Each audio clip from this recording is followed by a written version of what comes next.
Edward was a barred rock chick that I got a little over a year ago. He was curious and crazy, but he sure learned a lot and grew up to be a great rooster. He protected his flock like none other.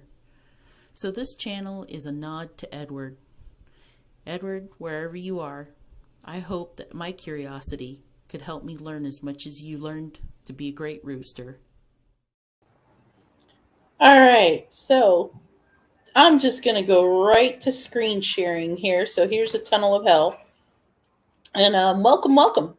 Um, Today I'm going to do my very first kind of a walkthrough of the book Ready Player 2. There is no movie made of this, so this is not going to be a comparison, which might make it go fairly, I would almost said slower, but what I meant to say is it's going to go faster, but the video might be longer. Usually I try to keep all my videos at about 30 minutes, but if I'm going to go try to get you through the important points of the book and get through the whole book, then so be it. I'm willing to do in about an hour, maybe an hour and a half, but my goal is anybody that's got to do the book report out there or just wants to know if the book's worth reading, we're going to recap. And, I encourage you to pick up the book.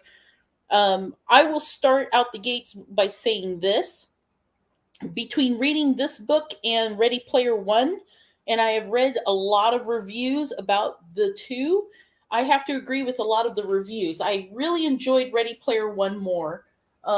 Ready Player One, I enjoyed both of them for the nostalgia of the 80s kind of nostalgia that I grew up with. But I can see how in book two, they really got into the woods and the weeds out in left field and inside jokes and all this stuff about the 80s stuff. And, they get into the details of Prince and, Lord of the Rings, things like that. Well, not Lord of the Rings, but The Hobbit, because that was in the 80s. Also, in Ready Player One, there were fun points. It was fun. There were some parts that were just kind of like, ooh, this is scary, Ready Player Two did a lot of emotional, in-depth details about Wade Watts and his relationship with Samantha. In Ready Player One, during the book, they break up and they're apart for a year, and it tears his heart out. So at the end of the book, as you can see here, after he won Holiday's contest, he remains offline for 9 straight days, right? New personal record. Well, 1 week of that was him and the High Fives, or the High Four at that time, staying at the resort where Ogden Morrow lives. And during that time, that's when he develops the beginning of his relationship with Artemis, Samantha. And they do write out in detail in this book that he lost his virginity to her. They spent a lot of time privately together, which is great. All relationships start that way. And then they abruptly break up, and I'll talk about that here, but we'll touch on the emotional part. But I gotta say, I spent half my time just feeling upset and sad reading this book because of all the emotional issues that he writes about. So Ready Player One was a lot more fun. Ready Player Two, I wouldn't do. I just pulled that out of my crack. So, anyways, let's hit the road here, okay? So he basically picks right up on the first line. This is literally the first line of the book. After I won Holiday's contest, he's offline for 9 days. Okay. So he spends a week with Ogden Morrow and his friends, and then they all go back. They have their lawyers allocate to them what they're going to do, what they have, what they share, what they don't. He catches up in the characters that basically he goes back to Oasis, goes right to the Enirax tower, and he's in the room and he takes a closer look at the Easter egg. When he says right here, fell upon the black dragon, he's looking around. He sees an inscription on the Easter egg that he hadn't noticed before. He doesn't know if it was there before and he was just too excited to notice it 9 days earlier, or if it appeared afterwards. So on it gives him directions to go to the GSS tower, which is where the Oasis headquarters is. 13th floor vault number and everything, right? 8675309, right there. Okay, so here we are already with more of the 80s nostalgia that only most most 80s kids would recognize. So he goes down to the 13th floor. He gets into the vault. He finds lock disengaged. Now, did he find the headset itself? I think he does. He goes in and he basically finds a headset. Now, you got to remember, at this time, at the end of Ready Player One, in order for people to get into Oasis, they had to basically put on a visor over their eyes and wear the haptic gloves. And if you were really Gucci, you had the suit, which helped you feel things, sort of, right? Like if you get touched on the chest or if you are grabbed by the arm, the haptic suit kind of does that for you in a translative way. But this headset, when you put it on, it hooks up to the brain neurologically. Now, I have my thoughts on something like that, but I'm not going to, this is not political. This is about the book, okay? So then, of course, Halliday comes online and talks to him, and now he says, device you now hold in your hands is an Oasis neural interface, or ONI, right?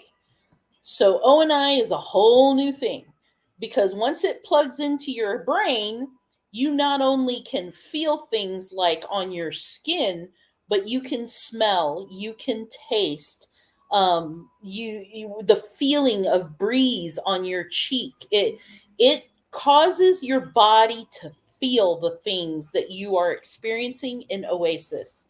And you can even see here that Wade Watts says no fucking way. I mean, it is pretty crazy. I really don't think that in our world we are that far from this actual technology happening. But again, pure opinion, right? So Wade is super excited about this, and who wouldn't be? And it does touch on his mind whether or not he should show this to Samantha and H and Shoto.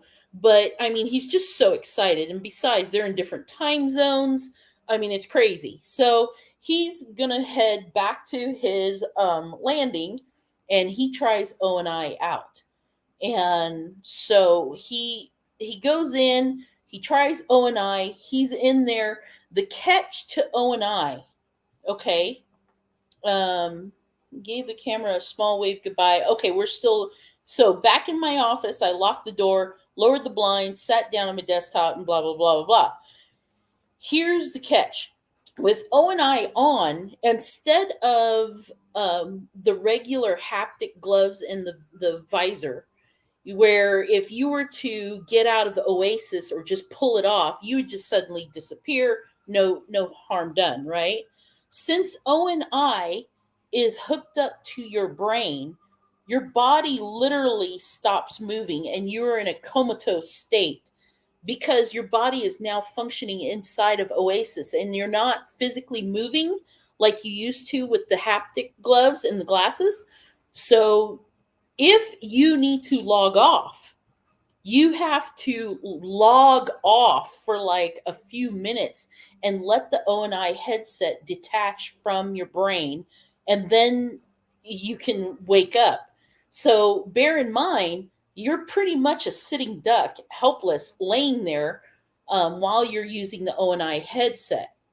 On top of that, he is warned that you can only use ONI for 12 hours at a time. Then you have to log off because otherwise you could end up in a comatose state. It can cause issues with your brain. So as a safety measure, it is right here. I wasn't worried about ONI being dangerous, right?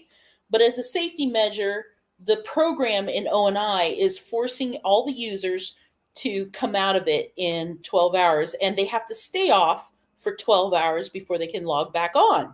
This is part of the program. So this is something that you'll see later in the book, people actually have to start uh, safeguarding their bodies while they're in Oasis now during the second book. And some places even started making bank off this by creating large body coffin hotels or something, where you can rent a coffin like room for 12 hours and they will protect your body while you're logged into Oasis using the ONI headset. So, to cut everything short, Wade basically tries it out. It's amazing. He can't believe it. He later gets a hold of the high five and tells Shoto and Samantha and H. The only one who's not excited about it is Samantha, who declares this thing very dangerous, right? And she's actually very angry with Wade because he didn't consult with her. Typical girlfriend, right? You didn't talk to me about this first, blah, blah, blah. And he ends up getting in a big fight with her about it, and they end up breaking up for like years. Just a spoiler. But H and Shoto see this as an opportunity to vastly help people, people who can't walk, people who are dying of cancer and are in pain and things like that. They believe that this could help them. And you could see when you log into ONI, here he logs in for the first time. For the first time, instead of saying Ready Player One, it says Ready Player Two. Okay. So he describes in detail, I could feel my feet resting on the stone floor. Things like this is not stuff you would use or feel in Oasis. So after he produces this to Samantha and H and Shoto, as a corporation leader and co-owners, the four of them have to decide whether or not they want to make this public. Because I mean, it's he says here, I could feel the ONI headset on her head. So he's talking about surfing. So they have to take a vote whether or not this is something they want to release to the public. And as a result, H and Shoto and Parzival, Wade, vote to release it. Of course, Samantha doesn't. Her argument being this with the neurological risks that this poses, it's not safe. Maybe we should wait or something like that. And so she was outvoted. It was made public, right? And he even says here, we weighed all of the pros and cons. After a heated debate, the four of us held a vote. The ayes had it. And just like that, we changed the course of human history forever. All right. So then they voted it in.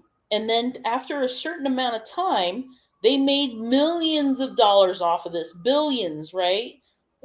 Its sales continued to increase exponentially, right? Now, here's the next thing in the phase. A few seconds after Oasis servers reached 7,777,777 simultaneous ONI users, a message appeared on Holiday's long dormant website where the scoreboard had the contest resides. Okay, so for some reason, this number here triggered something and a new game appeared. Seek the 7 shards of the Siren's soul on the 7 worlds where the Siren once played a role. For each fragment, my heir must pay a toll to once again make the Siren whole. Now we got another hunt, okay? And I'm not going to drag you through because we're talking about seven quests here, and throughout the book they all range from like I said, the Hobbit to Prince, the artist formerly known as Prince, which becomes H's specialty. And then in the Hobbit, in the world of Arda and the Silmarillion, if you ever read the Silmarillion book, this is what I mean about how this goes deep into the nostalgia of the 80s. The Silmarillion books in the world of Arda becomes Artemis' specialty. Now, before we get too far ahead of ourselves, just know that throughout the book here, Of course, Parzival, H, and Shoto love using the ONI. They're on it all the time. They can't, they rolled it out on their ONI headsets, um, all kinds of things to promote it, and so they're using it, and it's connected to their brain. However, Artemis, Samantha, refuses to put one on. And later in the book, they even touch on the fact that Ogden Morrow himself refuses to put one on, which is what Samantha uses as an argument as to why they shouldn't have rolled it out. If Og doesn't agree with it, maybe we shouldn't be doing it, but they did anyway. So now we have the shard riddle. And I'm just going to tell you, they go through different quests about the shard, and the siren, what the siren is a reference to Kia Morrow, Og's wife. So this whole quest is going to be about her. Where the first Easter egg was about James Halliday, this book is going to focus a lot on Kia's life and Kira Morrow, her life and her quests and her favorites. So her favorite singer was Prince. There's a whole world dedicated to the artist formerly known as Prince. Blah, blah, blah. You get it. So the riddle's appearance. Okay, so what happens next from what I remember, Wade, Parzival, nobody can find the shard. So what he does to promote finding it is he offers $1 billion to anybody that can help find the first shard. And there's terms and agreements, obviously. That person would get $1 billion as long as they don't disclose how or where they found it before they tell him. And I think there were a few things afterwards, and we'll touch on that in a little bit. And so nothing happens right away. They hit more and more sales to where pretty much most of the people in the world own an ONI headset. Now, if you're wondering whatever happened to IOI, right? It says here that the GSS Corporation pretty much absorbed it and all of its assets. In fact, he starts talking about a little more later on about how IOI tried to sue Wade Watts because at one point he was the indentured servant during the first book to IOI, but he did that voluntarily. But by the time anything came of the lawsuit, he pretty much owned IOI, and they dismantled it. They did this great thing where all the people that were indentured servants were released without any outstanding debts. Says it right here, forgave their outstanding debts, so that there was no more slavery in IOI. And so that pretty much took care of that. Sorrento was mentioned later on that he was serving time up in Ohio in a prison, and he got multiple counts of murder and attempted murder and all that stuff because he was found guilty of blowing up the stacks where Wade Watts' aunt was living. So other companies made attempts to reverse engineer ONI. They go on to talk about details of how life changed for everyone using ONI. Impoverished people all around the world had a lot more bearable and enjoyable lives. So ONI turned into something where you could put an ONI headset on and have an experience like skydiving, right? Or surfing. And then you could upload that file and sell it. Now, this is a lot like TikTok selling their experiences. And once you get 1 million views, you start making money or whatever. So in ONI experiences that people can record and sell, the more people that buy their experience and are able to put an ONI headset on can experience it as if they are the first person, feel what you feel, see what you saw, smell what you smelled. They embody the entire experience as if they were you. So this becomes a very popular thing to use ONI and save these experiences up into a database. So I'm going to mention right here, even though it's not exactly where it starts talking about it. So what Wade Watts decides to do with H and Shoto is they still don't believe that the earth that they live on is going to continue to thrive. No matter how much money and efforts that he and Samantha and H and Shoto put into saving the world, they each have a foundation that we're trying to clean up garbage or educate kids or bring kids out of poverty or feed people. Samantha's big thing is feeding people around the world, right? That's what she spends her billions on. Um, Nothing's getting better. So Wade, H, and Shoto decide they're going to build basically a giant spaceship. Not kidding. This is what young boys do when they get billions of dollars, I guess. They build a giant spaceship called the Arcadia, and they are uploading, basically mirroring all the information from Oasis now, including all these personal experiences that people are uploading in ONI into Arcadia's database. And it's almost an infinite amount of memory on this ship. And for now, it's just saving information. The plan is if the Earth becomes unlivable eventually, they would be able to house a certain amount of people. And for you conspiracy theorists out there, you're going to love this. um, an abundance of human embryos that can be spawned with the knowledge that ONI and Oasis have to offer. So the ship is kind of like the human race's lifeboat, if you will. And that's what their intent is. If should the self-destruct button happens on Earth, they have a way to save the human race. So that said, um, we are going to move on to All My Dreams Had Come True. Now here's some more of the emotional part I was talking about. Poor Wade Watts. I'd gotten stupidly rich and absurdly famous. I'd fallen in love with my dream girl. She'd fallen in love with me. Surely I was happy, right? Not so much. So I was kind of wondering about this as I was reading through the first few pages, like what was happening, right? And so finally, out of a mixture of disgust and desperation, this is where he talks about offering the $1 billion.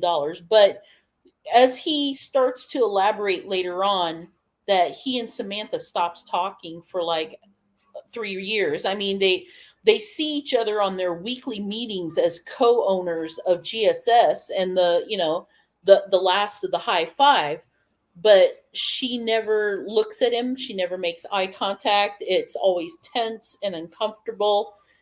I feel so bad. Like it breaks his heart. He's still in love with her, and she won't have anything to do with him. So this one was a funny part. So how you had egg hunters as gunters in the first book, you have shard hunters in this book, and started calling them sharders. Whatever. Another year passes, and then ONI's anniversary of ONI's launch finally happened. Let's see. My friend Kira always said life like an extremely difficult, horribly unbalanced video game. So we have all these details. I think he starts talking about Kira and how much he studies Kira. Gregarious Simulation Systems, GSS. I keep forgetting that.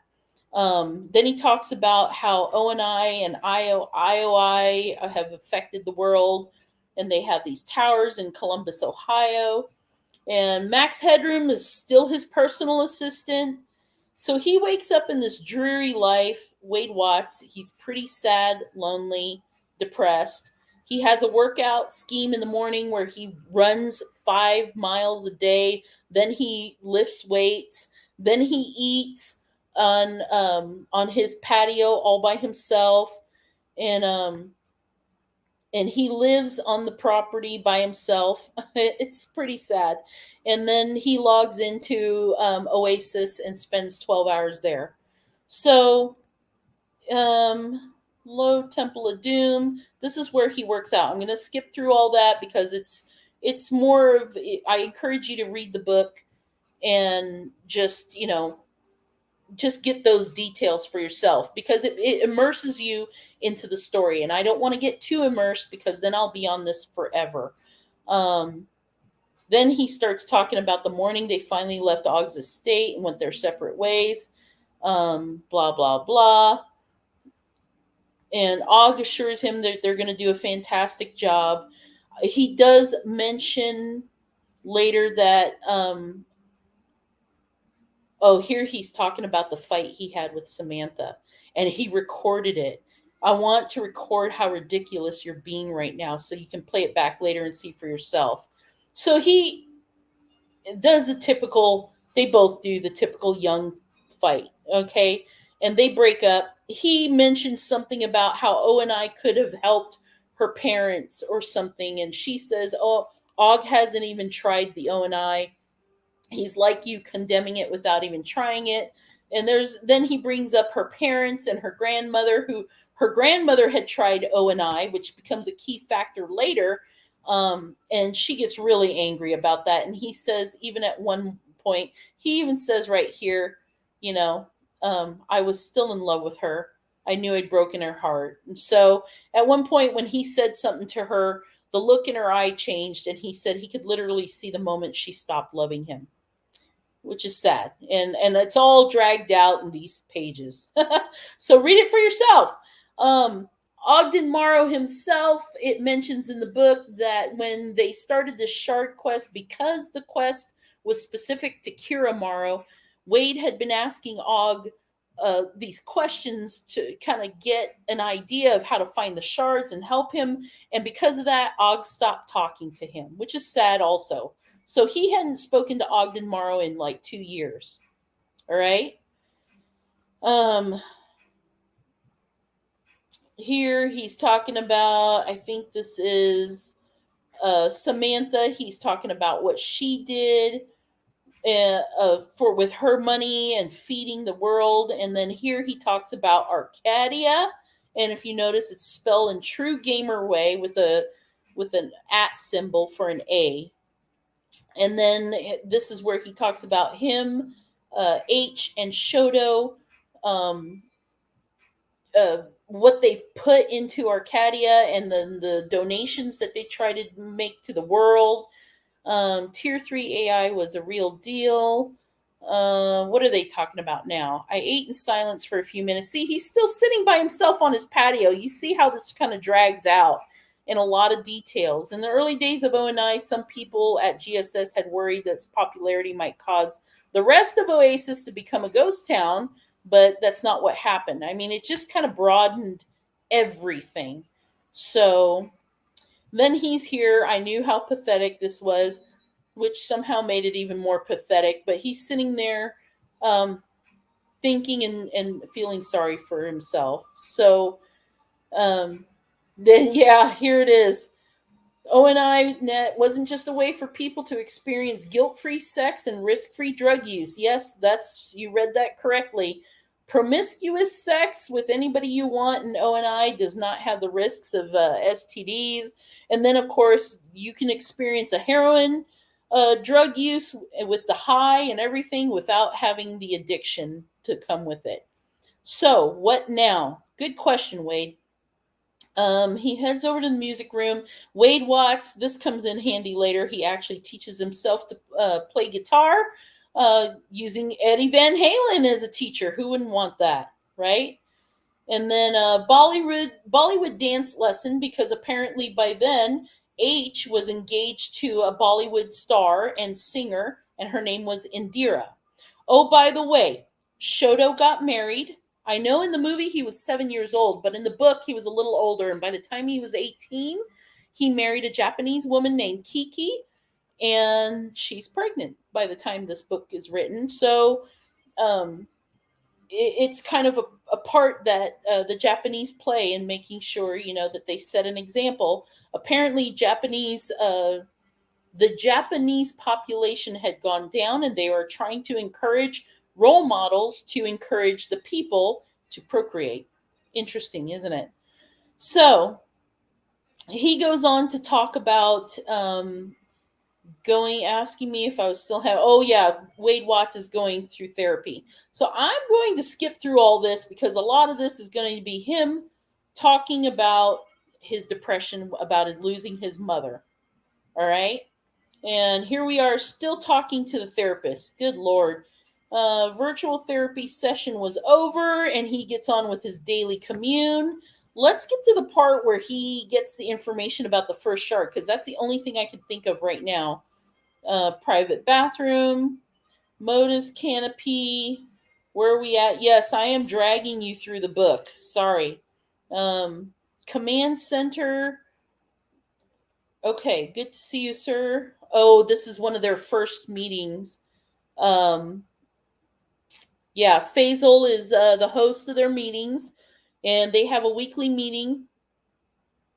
And Miss H, Mr. Shoto, both arrived a few minutes ago. Miss Cook, Samantha, says she's running a bit late. So they have this meeting. It's tense. It's just upsetting overall, right? And at one point, Samantha says that she wants to put out a law that says anybody under the age of 25 should not be allowed to use O&I. And then Wade and Shoto and H point out to her that all three of them are under 25. And she says, that's fine if you want to ruin your life, but we should try to save other people. There's a vote put to it. She's outvoted and she gets mad, right? So nothing's changed. Those yes, it was okay. Here she is. I have something further, right? And they all know it. They all let out a sigh. Studies have shown that the human brain doesn't finish developing until the age of 25, and that's where she puts forth her vote. They have another argument. It's just upsetting, and then she finally storms out, and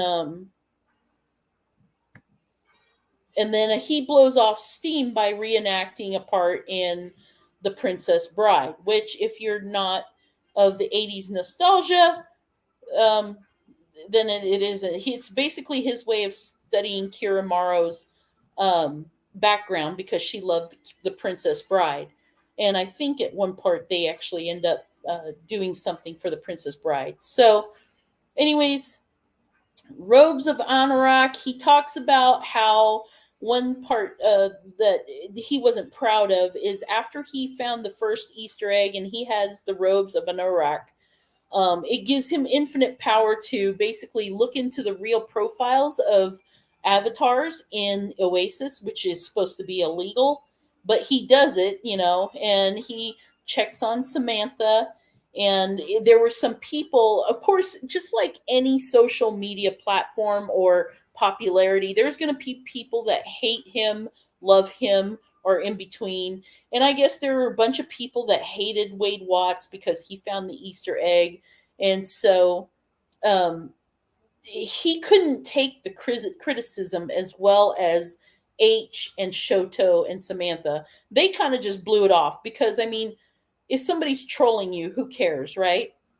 But I guess he had actually gone into Oasis, and with the cloak of Anorak, he was invisible, and he would show up, basically wipe out these avatars' inventories and kill them off or do something.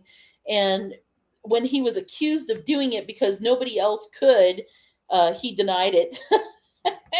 And after a while, H had to pull him aside, and not that she was accusing him of doing it, but she kind of insinuated, hey, maybe you should find a better way to express yourself. And that's how he ended up in therapy. Now, Dungeons and Dragons plays a huge part in this because obviously Kira's avatar was Lucosia, right? It's right here. And that was a Dungeons and Dragons name that she had when she was playing with Halliday and Morrow. And I don't know how to pronounce this word, but it's one of the worlds that she designed after the Dungeons and Dragons, right? So Wade spends a lot of time in this world trying to find clues to the first shard. Now, this is a lot of wasted time. So let me here it is. Thank God. Okay. So Wade finally gets an email from somebody that says they have a clue to the first shard, right? And he gets this email. After 3 years of searching, I've finally discovered where one of the 7 shards of the Siren's soul is hidden and how to reach it. It's located in the planet Middletown, inside the guest bedroom of Barnett residence, where Kira Underwood lived during her year as an exchange student in Middleton High School, right? And she said, I can make the shard appear, but I can't pick it up. Probably because I'm not you, Halliday's heir. If you'd like me to show you what I mean, I can. I know you probably receive a lot of bogus leads, but I promise this isn't one of them. And then her name is Lohengrin, right? Lohengrin, excuse me, I may have to take a sip of water here. Lohengrin turns out to be a huge diehard fan of Wade Watts and the High Five. Says here, she's also a host of a YouTube show called The Lowdown, which is cute, because they're the High Five, and she and her friends are called the Low Five, so they have a show called The Lowdown. And so Wade actually knew who she was because he subscribed to her YouTube, which is kind of cute later on because he meets her and she's just like starstruck that she is meeting the Parzival. And she, she's all excited, but he says, I'm a fan of yours too, which is really cool. Before she actually meets Wade, Wade decides to check her out and make sure she's kosher, right? I'm drinking water. Hold on. Okay, let's continue. So he puts on the robes of invisibility. He finds her location in Oasis, which he is allowed to do because he's got the all-powerful avatar. And he invisibly, remember in the first book, Ogden Morrow did the same thing to them in H's basement, the basement chat room. So he goes and finds them in a chat room nearby, and she's talking to her friends, the Low Five, about how she's emailed Parzival.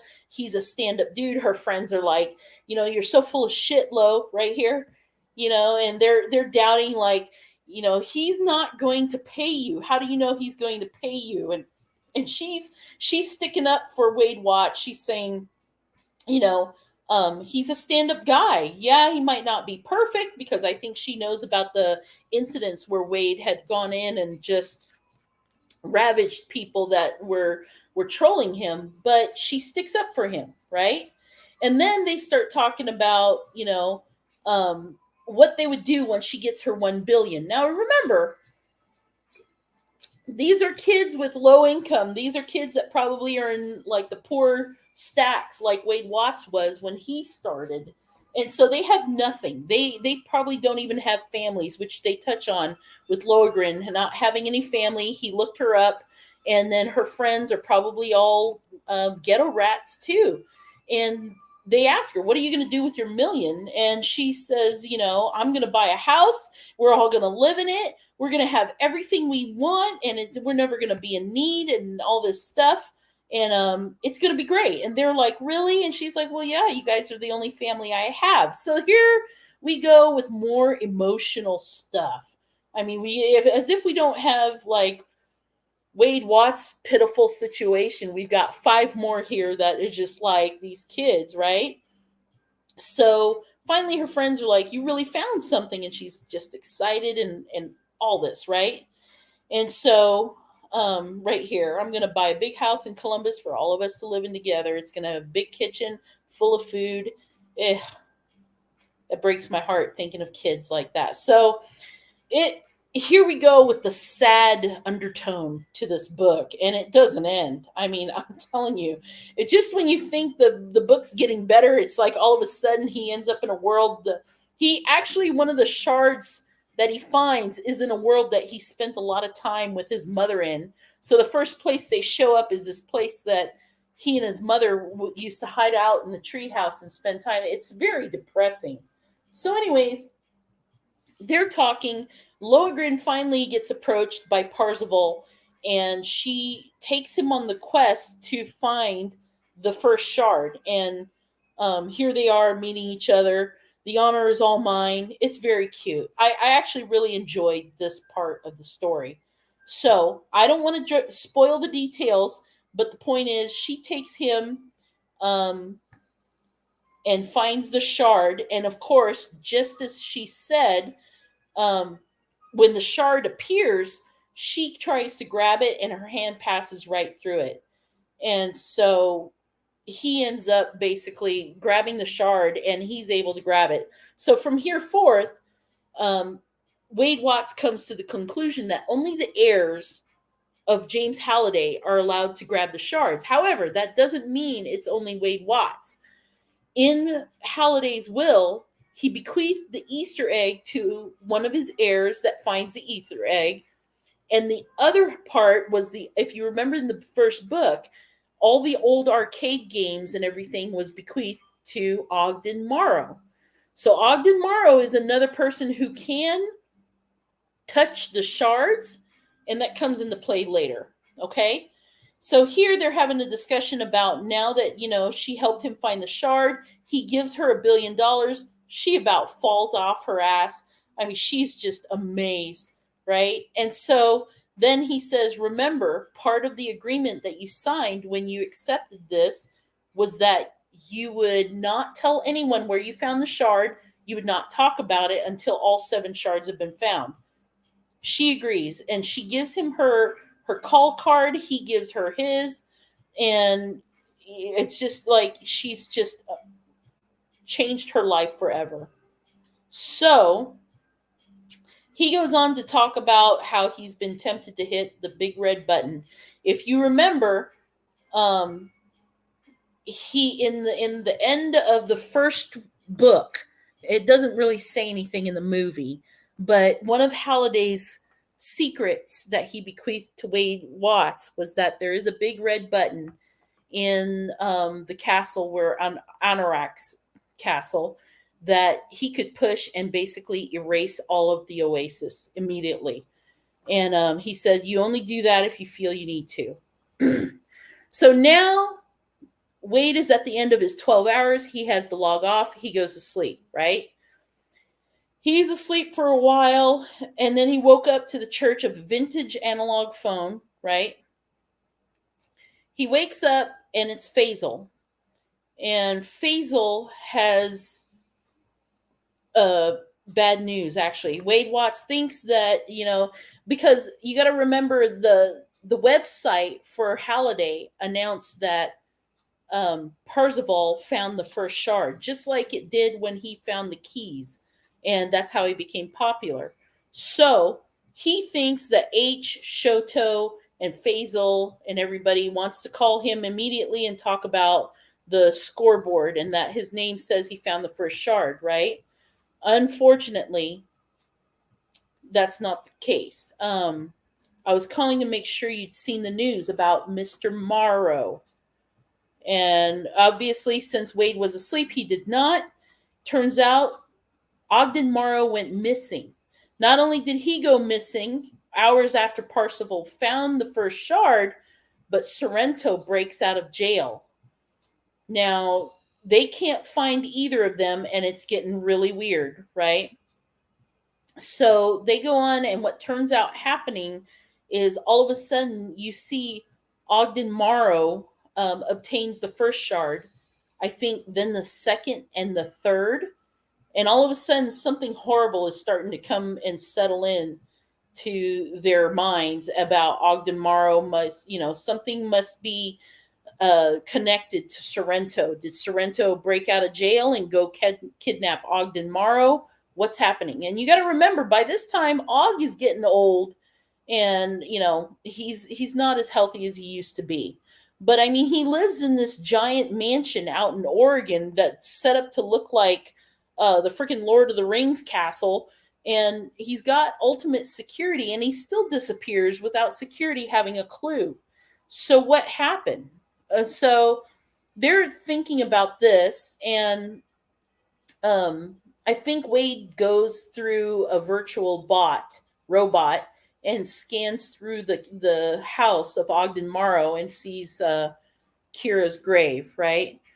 And Then there's another situation. Nolan Sorrento has escaped from prison. So I'm not going to drag you through this. There's so much of the details that he talks about and how it unfolds, and Faisal's talking to them. Okay, here we go. This is what I was looking for. There's an emergency meeting of the co-owners of GSS called, right? And instead of Faisal, which they thought they were being called for the meeting to be with, it turns into James Halliday. But not him, but his avatar, right?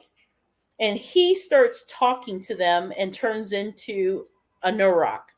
I keep wanting to call him Anorak. So, anyways, H is there, Artemis is there, Wade and Shoto. Okay. They're all confused by this, but what ends up happening is Anorak, or the digital copy of him in Oasis that he created to kind of host the air at the end of finding the first egg, is still in Oasis.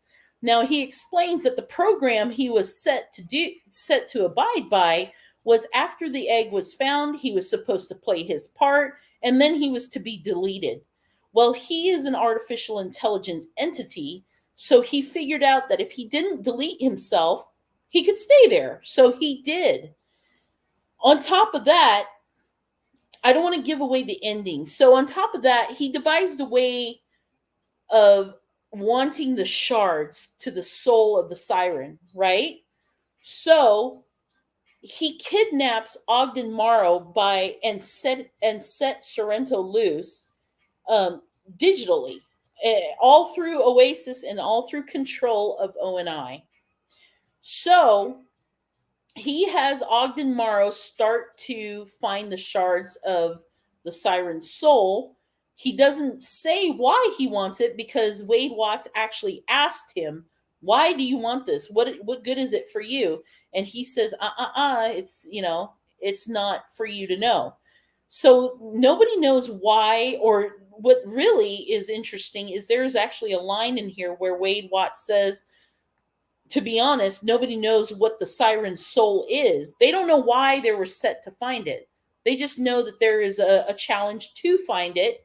And now James Halliday's avatar, or artificial intelligence, wants to find the shard. So he has Sorrento holding Ogden hostage physically someplace and forcing him to find these shards. However, after I think the third shard, no matter what Sorrento did to try to force him to do it, Ogden Morrow shut down. He would no longer search for any more shards. He just sat there, and it looks like Sorrento had like a taser or something, and just it's a very dire situation, and so they start to see this Halliday avatar as a bad guy, and the guy's saying, "Well, I'm not. I'm just I'm just doing what anybody would do," or something to that effect. And they're like, "Well, what are you doing?" So they were thinking they were going to log off of ONI and all this stuff. Well, this avatar not only took over the Oasis, because when he shook hands with Wade, he stole the robes of Anorak, which gave Wade like invincible power. So now he has it in Oasis.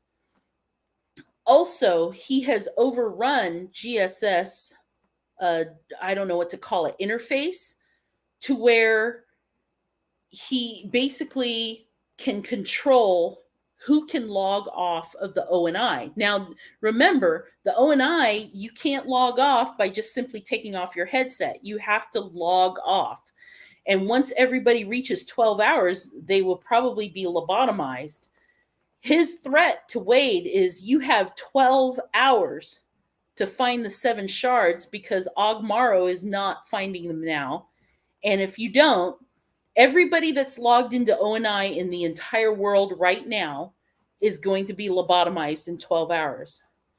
And Wade Watts is losing his mind because he and Shoto and H are all on ONI right now. So the time is ticking. Now, what about Artemis, right? She says, I'm not one of your hostages, Anorak. I'm not using ONI headset right now. I never do. And he says, I'm well aware of that. In fact, he points out to her that he knows she's on her private jet flying overhead toward Columbus right now, and that her pilot is on ONI. And she says, well, what happens when I run out of fuel in a couple hours? And he said, don't worry, I've already arranged to have air refueling done, and you're going to stay in the air until this 12 hours is up. So they're all pretty much upset, right? And he's threatening them. So basically, once he disappears, okay, Wade has a nervous breakdown. He just loses his shit. He sits down, he stops, he starts hitting himself in the head. It's a nervous breakdown, okay? And so pull out the same spiral, and then he's hitting himself, and Artemis grabs his hands, and she says, Wade, please stop. And she's tender with him, and this is the first time in years, right? And she says, calm down, okay? It's going to be all right. I need you to breathe. And then this is when they all start pulling their heads together and deciding, okay, how do we start? We have the first shard, and on the shard, there's a clue to the next shard, which Wade hadn't even had the chance to look at because he literally just logged off and went to sleep. Now he has 12 hours to find 6 more. I could sit here and drag you through all 6 shards, but I mean, really, that's most of the adventure is the different worlds that they go to.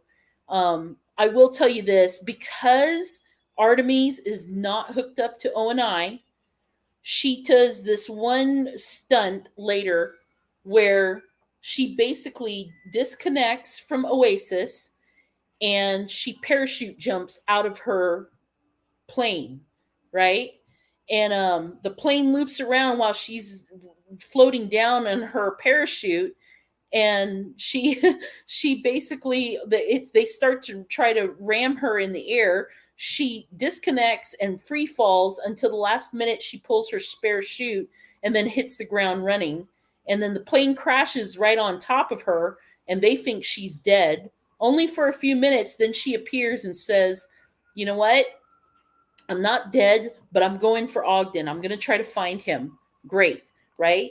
And at the same time, Faisal or somebody asks, what are we going to tell the public? I mean, people are on ONI right now, and if they can't log out, they're going to know something's wrong. So they do a public relations announcement saying that there's just a little technical difficulties. It should be fixed soon, and here's some bunch of credits for your avatar as a compensation. So here's where H realizes that she just jumped out of the plane and everything, but she ends up living and she's fine. Okay, so let's get past this part. Could anyone survive an explosion like that? She does well. So now they're focused on finding the shard. Can't be that hard, and so they start going for it. Here we go.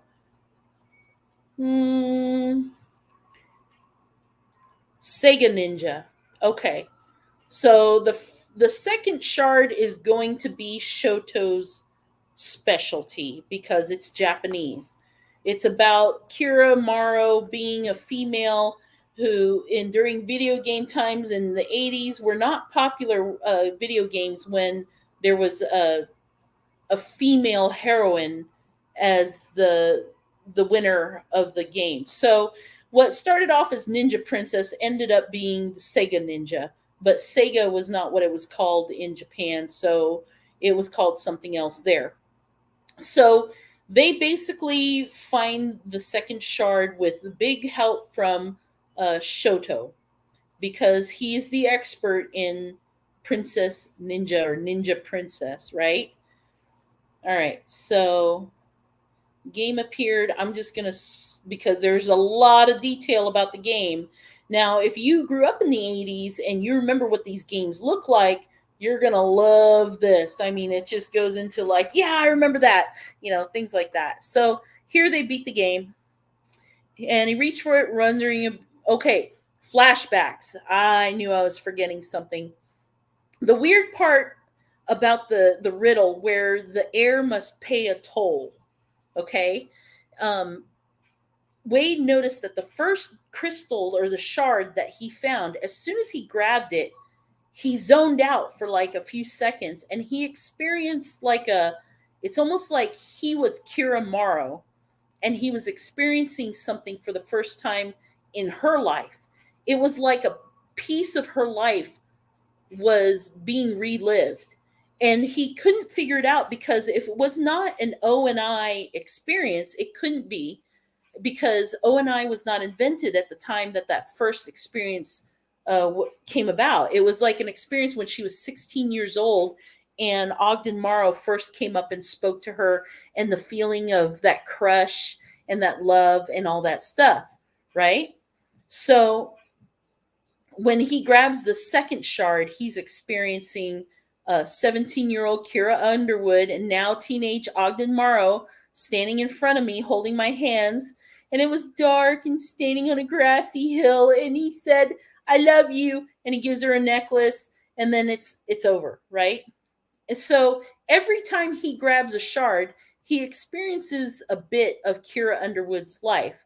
And he can't figure out why or how this is happening, seeing as how she died in the car accident before O and I was invented. So he doesn't get it, but it happens, okay? So they got the shard. So they have shards 1 and shard 2. They are now officially sharders. Then let's see. Their smiles faded. The three of them turned and looked at me expectantly. Let me ask you a question. Why do you think Halliday called it the Siren's Soul? Because Kira named it. Okay. Then they start analyzing why Kira, like D&D, where they would go next and where they would find the third shard. And believe me, it just keeps going. They go to Shermer, Illinois. This is the third shard's challenge, shall we call it? And Artemis is the expert on this one because she was a big buff in watching all those movies like Pretty in Pink, Breakfast Club, remember Long Duck Dong, Automobile? So there's a challenge here where she has to get Robert Downey Jr.'s character to go and dance with, I believe it's Molly Ringwald's character. So, anyways, running down the street. Believe me, there's a lot of running going on. Okay, so they're still doing the challenge. Trust me, I'm saving you a lot of time. So the challenge of the third shard has to do with old movies from that day, like The Breakfast Club. And it's funny because at one point they're running down the street and Artemis is telling them, parents are in Europe, parents are in Europe, parents are in Europe. And it's so true. A lot of these movies from the 80s, when there were rich kids, their parents were always in Europe. That's why Ferris Bueller's Day Off, the dad wasn't there. Parents are in Europe. So, then, of course, as soon as Wade grabs the third shard, there's another flashback. And then in a blink, the flashback was over. Okay, so now they have 3 shards, right? Blah, blah, blah. And then we're going to go down. Oh, yes. Because going to get the 4th shard is where we have that emotional roller coaster in the world where Wade would always spend time with his mother. And in fact, he says to them that he had gone to this world a week after she died and had a nervous breakdown. And so he had never returned.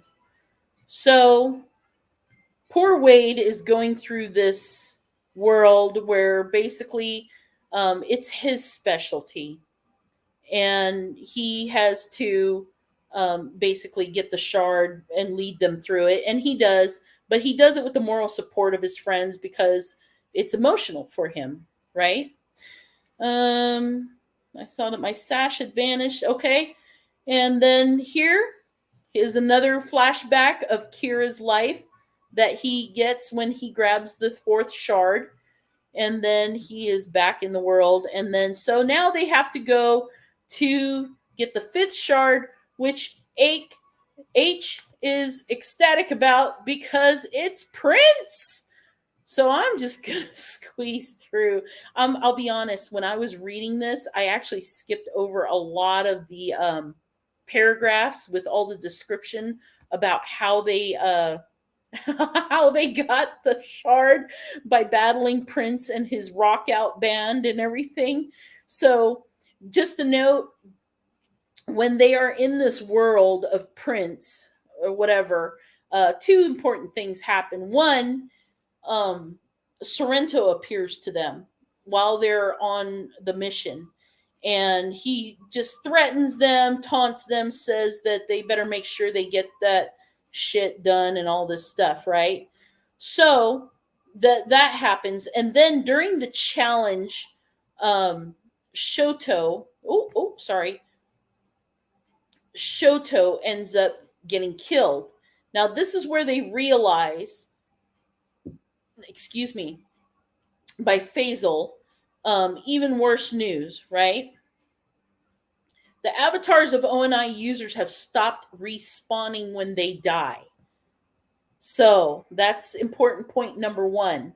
Because during the challenge, H and Wade and Shoto are doing the challenge against Prince. Shoto actually gets killed, so he's not going to respond, unfortunately. So just so you know that that ends up happening. Then there was this one. Oh God, it's one of the games that that Wade plays to get another shard, and he can see that Ogden Morrow had played it before and left a certain score and all this stuff. So here we go. We're gonna go on here, Babbitt. Okay, this is a good one. Now, I think this is after the Prince challenge. Wade says something that, oh, yes, when they were in the world with Artemis about the Breakfast Club, Pretty in Pink, and 16 Candles and all that, he noticed that there was something out of place. There was a car with Tom Cruise in it and Dustin Hoffman standing on the road. And he thought that was really weird because that was not one of the movies that fit into the genre of that world, because they were both characters from Rain Man. And they were sitting there tapping their hand and their feet to the sound, to Morse code. And when Wade saw what the Morse code meant, it just said Morse code. And so it was really weird. Then he realized that he believed that Ogden Morrow played the first three shards to leave clues. And he left a clue there by disrupting certain things in certain worlds. And he thinks that that was Ogden Morrow's way of trying to communicate with them. So later on, they realized that Ogden Morrow had played a game that that Wade had played, right? And his score was extremely high, higher than it needed to be just to beat the game, where Wade's score was significantly less, but enough to get him through the game. So they figure out that the Tom Cruise and all these clues led to the word Babbitt, right? Which is the name of the street that Ogden Morrow owned a home on, which is actually right down the street from the house that James Halliday owned as well. And they believe that since Ogden Morrow built the castle in Oregon for Kira years later, the house is abandoned. And they think that maybe Sorrento is holding Ogden Morrow hostage in the physical house where they used to live in.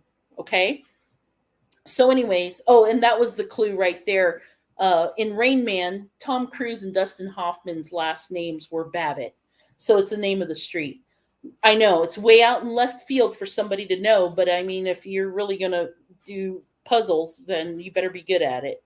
So all that's coming together. And since Artemis is the only one that is not connected to O&I, she said she's going to physically get with the security team from GSS and go to the house where they think Ogden Morrow might be. Meanwhile, Wade and them have got to get on their ass and just keep trying to find the shard. It's only H and Wade left right now. So H and Wade move on to the next challenge without Artemis. So let's see. Then they start finding other clues and stuff like that. Now, during this time, there somehow comes about that Ogden Morrow made a sword that can actually kill an invincible avatar like Anorak, especially now that he has stolen the robes from Wade. And they unfortunately don't have the time to go off on a side quest to do this. And so they're kind of like in a bind, right? So what does Wade do? He calls up Logren and the Low Five, right? Less than a minute later, conference room doors flew open and walked in Logren, followed by, and this is her gang, Rizzo, Wukong, Lilith, and Castigar. Okay? And he tells her, like, look, we really need your help. We've got this sword that we don't have time to get. We really need it. A lot depends on this, right? And of course, she is just like, of course, and she's honored to help. So, long story short, the Low Five get dispatched to go and find the sword, and in the meantime, I believe it's excuse my language. Wade and H have to continue on the quest. So I'm getting into the weeds here, and I can feel it. I'm just like, getting all these details. But I feel like these details are important, especially if you're taking notes and you're gonna say something about this. I mean, it all comes together. The sword is called the Dork Slayer, by the way, which is funny. Og named his Anorak killing super sword the Dork Slayer. See, this is the kind of humor that I liked seeing, especially when it was in the first book, and it wasn't very abundant in the second book. So let's move on. Let me get down to the bottom of this page. Page. By the way, there was a notebook that Logren had found in one of the other worlds, and it was left behind by Kira Morrow. So it becomes a valuable tool later on. All right. Here we have a tender moment where Wade actually admits to Samantha, you were right. I was wrong. And now I'm going to pay for it. We're all going to die. He's and she's encouraging him. There's love there. And finally, he tells her, I should have listened to you. And she says, you never cease to amaze me, Watts. There's still hope for you yet. And then she kisses him. It's all very sweet. It's time to drink some water. Okay, kids, we're almost there. I promise. Believe me, you would have spent a lot more time reading every detail to this book. So anyways, we end up in the world of Prince in the purple world where Shoto gets killed because, they have to battle. It's like a battle of the bands. It's kind of dorky, but H is loving it. She's just like dancing and prancing. This is like a dream come true for H, right? Because she just loves Prince. So apparently here's another sad story.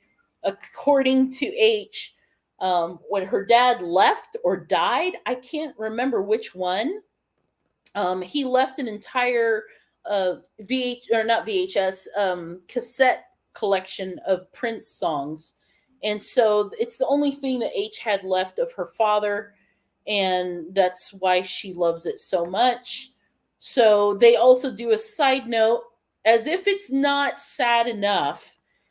There's also a little snippet about H's past. In the first book, she told Wade about her mother, who was like a really religious person. And when her mother found out that H was a lesbian, she had said something to H about, your choices make me ashamed. I never want to see you again. And basically kicked her own daughter out forever. Well, apparently, when H won the egg hunt with Wade and became a multi-billionaire, her mother comes knocking on the window or the door. Excuse me, I was looking out the window. And H just stoically presses a button, wires her mother $1 million, and says to her, "Your choices make me feel ashamed, and I never want to see you again." Shuts the door in her face before she could say anything. And then H advises her security team never to let that woman on the property again. So vengeance on H's part, you know, is sad actually. But that's why you don't treat your kids that way. Okay, so here Sorrento had stopped by to harass them. They go on and on in detail about how to beat Prince at his own game, which is singing. Prince had it's like a weird battle of the bands, and I'll be honest, all this stuff, I I could not read all of it. I just kind of went through and looked for the important parts. So the details of how they won this, I couldn't help you with it, honestly. All seven, watch them fall. She equipped the scabbard at her side. Happy now? I'll be happy once we got the last two shards. You ready, H? Okay. Was born ready. All right. Oh, okay. We're already in that world. So H and Wade are the only two people left. They get the shard, and now it's time to get the next shard. And according to the clue, it's in the world of Arda, which is where the book The Silmarillion was supposed to be based out of. H and Wade are a little discouraged because this is not their specialty.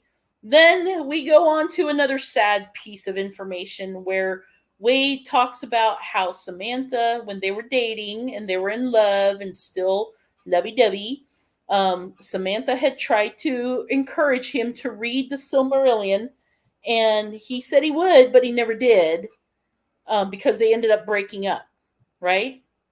But he knew quite a bit about it because she always talked about it. And so now here they are in the world of Arda, and Wade is kind of like worried because he didn't really read the book. He had been to the world plenty of times, but he never really read the book. I will tell you, honestly, I have tried to read the Silmarillion myself, and it was hard to follow. So I don't blame the guy. But, anyways, H even says right here, "You've been sleeping on this Elder Day shit because of Samantha, right?" so H is expecting him to know this stuff, and he really doesn't. So finally, H says, "Look, we're going to need her help. We only got one shot at this. You need to send her a text message, But Wade didn't want to because she's in the middle of something trying to get Og help. And so he sends her a quick message, the clue on the fifth shard. And then he throws out Morgoth's crown, which she'll probably come jumping to. May the force be with you, blah, blah, blah. So they're on their way to this place, and they get attacked by this giant wolf that's part of the story. And they're battling the wolf, both Watts and Wade and H. I should call him Parzival, but anyways, they are at their last lifeline, and the wolf lunges at Wade, and it basically, like, his hit point counter continued to fall because he got poisoned, so he's dying. H is trying to keep him alive. The wolf makes a final lunge. H jumps in the way to save Wade, and her avatar dies. So, quite literally, after that, his ex-girlfriend fell out of the sky. Thought that was hilarious. But she gets there, she saves Wade, and she puts the wolf to sleep. She knows how to deal with it. Then she puts Morgoth to sleep, and they manage to get the last, or I'm sorry, the next the shard, and she wants to see it. And let's see, I tried to read it, so he has a moment here of, again, regret. He let out a sigh of frustration.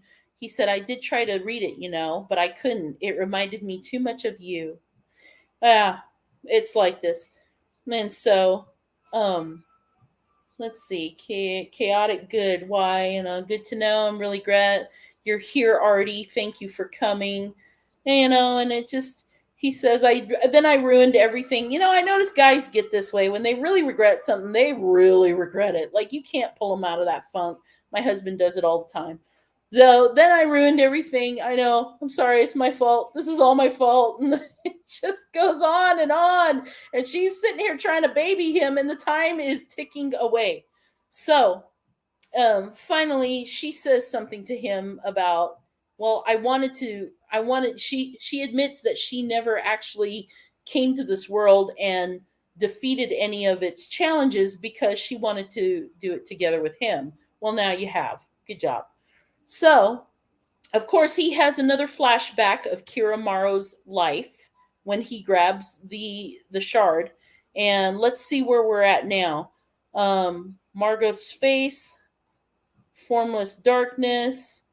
When we reached the top of the stairs of the iron gates, it was blocked again. Okay, so she helps him out of there. And okay, here's the flashback, and it's basically the moment that Ogden Morrow surprises Kira by showing her the fortress that he had built for her in Oregon to look exactly like what was the place called in Lord of the Rings? Rivendell. There it is. He builds a castle that looks like Rivendell. When you have money, you do some of the strangest shit, I swear. All right. I must be getting tired because I'm starting to cuss. What are we at? We are at 1 hour and 17 minutes, friends. So we're almost done. Trust me. I want this over as much as you do. So then they leave this world. Okay. And then Wade comes to a conclusion. And I may as well just tell you now. He figures out that the shards, once put together, will be a siren soul, which would be basically another duplicate avatar, just like James Halliday and Anorak is, right? I mean, because James Halliday is dead, but Anorak is still in the Oasis, right? Wade Watts figures out that Anorak's plan is probably to bring, what's her name? Lucosia back, because if you remember from the first book, James Halliday was in love with Kira Morrow, but he never asked her out because he was too shy, and Ogden Morrow ended up marrying her. So now what he thinks Anorak wants to do is resurrect her, maybe even use the Arcadia, the duplicate Oasis, and the both of them would live happily ever after on Arcadia. And maybe with enough time and persuasion, he could convince her to love him. And that's Wade's. Once he had Lucosia, Anorak was planning to steal our interstellar spacecraft and flee Earth. Maybe that's the truth. But that doesn't guarantee that he is going to release everybody that's on ONI from their slumber and just let them go into brain damage, right? So as soon as I log out, I relay this to Miles and security team. Okay, so she's going to go after Ogden. Took out. Okay, so the last shard. Where is the last shard? They, I think it's back on this weird planet that I can't pronounce. Chonia, Tonia. All right. So on this planet that Kira created, there is like a, what do you call it? A shrine to Kira. Okay. So he's got all 6 shards, and he removed all 6 shards he collected from his avatar's inventory and placed them into the 6 cavities on the surface of the altar, which is at the shrine, right? This is where the 7th shard will appear. Okay, then he reached up and took the 7th shard from the statue's hand and placed it in my own. When he did, another flashback, right? And this is the flashback that's important to point out. The flashback is a moment when James Halliday and Ogden Morrow introduced a prototype of ONI to Kira. This means that it's not true that Kira died before she had a chance to log into ONI, because her brain was scanned by the device. It'll allow people to control the movements of their Oasis avatar with their mind. So unbeknownst to Kira and unbeknownst to Ogden, James Halliday pulled a fast one and scanned her brain and made a duplicate AI of her on ONI. Okay? So now this is when Wade figures out that these flashbacks are real flashbacks from her ONI experience when he put that on her for even just a moment. So the flashback ended and they're back on this planet, right? So he recalled the tolls that he had been forced to pay.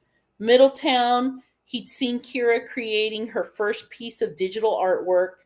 On Kodama, this is the Japanese one, it was a moment that Og told her that he loved her. On Shermer, it was Og showing up with Kira's house in London to rescue her and bring her back to Ohio. Apparently, she had an abusive stepfather. And Halcydonia, it was the moment Kira showed Og the logo she designed for their new company. And then on the Afterworld, it's seen Prince serenading her on her birthday. Apparently, Ogden Morrow had brought her to a real Prince concert where the artist formerly known as Prince wished her a happy birthday from the stage personally. And then on Arda, he relived the moment when Og revealed the replica of Rivendell he built for her. And then finally, in this weird sounding planet, Chitonia, which looks like a sneeze, he'd experienced the last 7 shards of Kira's memory that Halliday had recorded on the day he copied the contents of her mind without her knowledge or permission. Okay, so then it goes on how he felt about Kira, and he glanced up at the statue, and then Anorak appears, right? He's there to collect the shards. Now, this is an important part, and believe me, we're wrapping up the story. This is when you realize that Wade, while he was out finding these things, he had assigned somebody, probably his best intellect team, to create mimics of the shards that he was collecting, fake shards, right? And he's at the last 10 minutes of his 12 hours in Oasis, right? So this is all going to happen very fast, okay? And so he asks for the shards, and Wade hands it to him, okay? When he does, what he hands Anorak is actually some dummy shards that are supposed to combine, but actually it's a magic spell in it that it's like a swap spell. If you take these fake shards that Wade hands to you, he gets to go through your inventory and take one thing back. And when he does, he steals the robes of Anorak back, which gives him the invincibility, which gives him the ability to transport immediately. And he does. He gets the robes, he gives the Anorak avatar the fake shards, which doesn't actually do the siren's trick. It looks like it does, but nothing happens. And then he got what he was interested in, the robes of Anorak. He transports himself immediately to the castle, Castle Anorak's tallest tower, where the office is, where the big red button is. Yeah, this is where we're going, folks. So Wade, by this time, had been experiencing shakes in his hands and some kind of mental issues and blocks here and there. So he knows he's at the end of his 12 hours. His mind is starting to collapse. So he's only got a certain amount of time to do this, right? Now, when he said goodbye to Artemis earlier and she was going to go in and try to save Ogden Morrow, he told her, I need Ogden to come and log in and help me defeat this guy Anorak, right? Now you remember the Dork Slayer sword? You remember that Lo and her team were supposed to go get? They still haven't heard a peep from Lo. And now he's at the big red button, and his plan is he's going to push this button. If Og doesn't show up, if the Dork Slayer doesn't show up, if things don't happen, but all in one like bunch of few minutes, right? Anorak shows up right outside the Castle Anorak's window. He can't come in because it's off limits to everybody except for Halliday's heir. And Anorak's not one of them. He's just an AI. So he is stuck inside the castle, Wade is, and Anorak's stuck outside. And he even says, very sneaky, I didn't anticipate this. And it goes on and on. And Wade says, we know where you and Sorrento are holding Og hostage. Problem is, as soon as they go in to save Ogden Morrow, Sorrento is there, and he threatens to shoot Ogden. But instead, Sorrento gets shot in the head, but not before he pops off one bullet and shoots Ogden. Ogden isn't killed, but he's in serious condition. So they're rushing him to the hospital. And at the last minute, Wade tells Artemis, get an ONI headset on him. I need him here now. So Ogden shows up suddenly and starts to battle it out with Anorak, right? And it's kind of a moot point because they're both pretty much indestructible, right? It says here, I told him if he doesn't release Og to us. So we're way behind. I'm already ahead of myself here. So they're fighting each other, Anorak and Ogden. And all of a sudden, Artemis shows up to help and she gets killed. And then I think Lo shows up, and all of a sudden she just has the sword, right? She hands it to Og just in time for him to slay Anorak. And that it happens so fast. Like, I know all this detail right here is a lot, but it's crazy how fast it all goes in your mind, right? So as soon as Ogden slays Anorak, he goes down to one knee and disappears. And he disappears a lot faster than he would have been able to appear by logging out. And that's when they know that Ogden Morrow died. So in the very last moments of his life, he was logged into Oasis, killing his best friend. It's it's ridiculously sad, but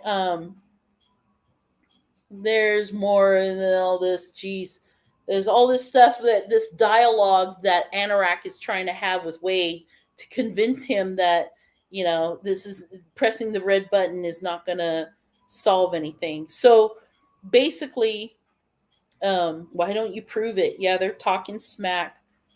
Oh my Lanta. I just pretty much told you everything in the next few pages. Let's see where we're at. There it is. Ogden's avatar froze in place, then it slowly vanished.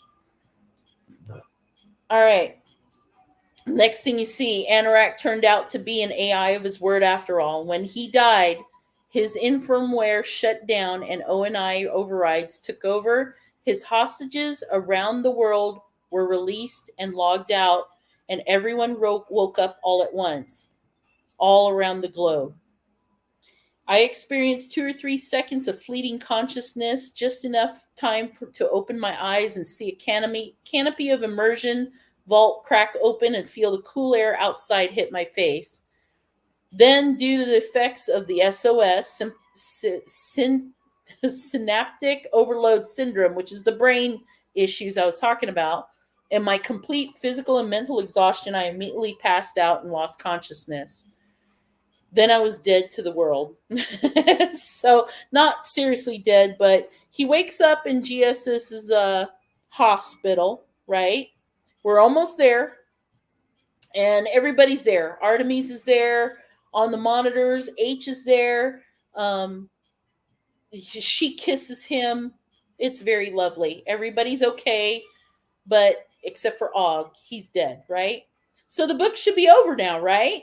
Oh no, I hope y'all have like 10 more minutes. I know it's been an hour and a half. Oh, Faith, I didn't even realize you were there. Faith, I'm rambling on. A bedtime story for Faither. Wasn't Og a giant? Yes. Yes, he was. I think that's interesting that you picked up on that. And I was about to read Matthew 24 on my Faith on Fire channel. Honey, you got to text me the link to that channel, but I do this right before bed. It's just for new me. You know what? And this is my new me channel too, so I get it. But if you're still there, I'd like that link. But let me finish up with this story that goes on and on and on. I'm telling you, if you haven't read this story, I still encourage you to read it, but put aside like a month to read it. So here we go. Og has died. Ogden Morrow is dead. And they still haven't connected the 7 shards for real in Oasis, right? So Anorak has been killed, and that's great because evil Anorak is gone. It's safe to go back in Oasis. And then Wade remembers something. They said, there's more. Og gave me a message to pass along to you, but I'm not sure he was making any sense. He told me to tell you he was wrong. Leaving Kira locked away forever wasn't his choice to make. It should be her decision, right? Like she's still alive. He said you should bring her back and let her decide what she wants. And if she thinks it's a good idea, bring him back too. Do you know what he meant by that? Yeah, we're going to start living as artificial intelligence beings because here's what happens. Okay, so so basically he goes back into Oasis, okay? And he combines the shards, and Kira is no longer Kira Morrow. She is Lucosia, right? Her Dungeons and Dragons avatar appears, and she hasn't been alive since the day, like a few days following the moment that James Halliday put that ONI prototype on her. He had tried to woo her and discuss with her, like, you know, you're a copy. She's well aware that she is not the real person, but a brain scan of the real person. And he tries to convince her to love him, but she pretty well makes it clear she's always going to love Ogden Morrow. And so in helping James Halliday understand this, she lets him experience those flashbacks that you saw each time Wade grabbed a shard. She let James Halliday see that, and it made James Halliday understand that love is not something you can just win over, right? Because she's had this lifetime with Ogden Morrow and she loves him. So that's one of the reasons why the real James Halliday, when he created the shards and created the opportunity to bring her AI back to life, that he inserted these flashbacks without telling anyone because he wanted to make sure that the heir to the Easter egg and all of this understood that this was important to her. So she comes back to life. She looks pleased to see them. She finds out that Parzival and Artemis and all them are the heirs, right?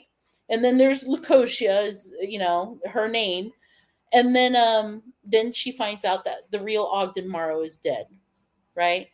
And she gets like, okay, then she has to bequeath a gift to Wade, right?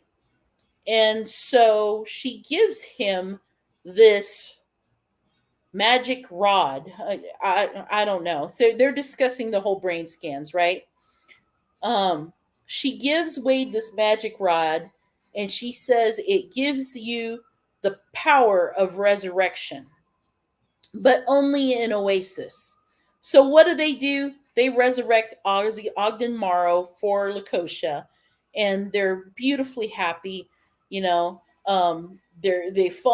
kissing again, and it's all very sweet. Artemis and Wade turn their back, and finally Wade asks Artemis, is there anybody that she would like to resurrect, right? And she recalls that there was a few times before her grandmother's death that her grandmother had O&I on her. So he resurrects grandma. I'm not kidding. This is actually the story. So now we have Lucosia, who is Kira Morrow, who died in a car accident, back to life. Ogden, her husband, who's been resurrected and back to life. Artemis's grandma, who died of old age, is now back to life. And then all of a sudden, this story takes the weirdest turn I've ever seen, right? Because he's got this rod of resurrection, and everybody that's had O&I has had their brains scanned, and they're duplicated in Oasis. So what do? They take H's wife, the Bollywood star, Shoto, and his wife Kiki, Wade, Artemis' grandma, Lucosia, everybody but James Holiday, and they upload their brain scans into Arcadia. You remember Arcadia? The spaceship that holds all the human embryos? So they bring their AIs and their brain scans into into this spaceship. And here's another sad note. As much as I'd like this to have a happy ending, there's always something sad. The only person they couldn't resurrect that Wade was regretted about, it was his mother, because she died before the O&I was invented. So it's like you never get away from the sadness in this book, right? So H and Indira and Shoto and Kiki, and they're on a high mountaintop at the shrine of Lucosia. It all gets very great. And then Evelyn, grandma's there. What the hell happened? Okay, so now H and them are just figuring all this out. So now, here we go. Wade gave me. Now the verbiage changes, because now Wade is in a second person because there's two Wades, right? And so Arcadia, they are inside Arcadia, and apparently, and this is the end of the story, they all got married. Wade got married to Artemis, and the end of the story is basically the Wade's AI, Parzival's AI, the brain scan, because he was on O&I, is talking like pen pals to himself and everybody themselves back on Earth, and they're already in space, right? Not kidding. He actually says that in one of the lines here, that it's like having pen pals with yourself. And so that's the end of the book, finally. I'm not kidding. It's like they scanned themselves, made duplicates, and then shipped them out into space with a bunch of human embryos. And what they're doing out in space, the Arcadia is floating through space, looking for a suitable planet to re-inhibit. And I was literally left reading this same line, or this last line, like, what the beans is going on here. So that is the book, my friends. And this is the author talking about. So that's the story. I really don't know how else to follow along with it, or follow up, or close it out, except to say that read it yourself if you want to get into the nitty gritty of each adventure. But for now, it is like almost midnight and I am about to crash. So I appreciate you, Faith. Okay, sister, I'll give you the link. Not sure you'll like it, but I'm weird. You know what? Me too. That's why I do this book adventure thing. I don't care. I mean, if people don't like it, I don't mind. So, yeah, give me the link. I'll take it. I'll support you, and I'll watch it. So, thanks for listening. Ramble on about this weird ass book. The first one was by far better. It didn't have so many depressing items in it, but hour and 40 minutes for one book is a lot faster than actually reading it. So good luck with that. And love you, sis. I'm going to log off now. And if you guys think of a book or something you want me to recap, I'm happy to do it. I love talking about the books. It just, this one was a little painful, I have to admit. All right. Love you, sis. I'll talk to you soon. Take care.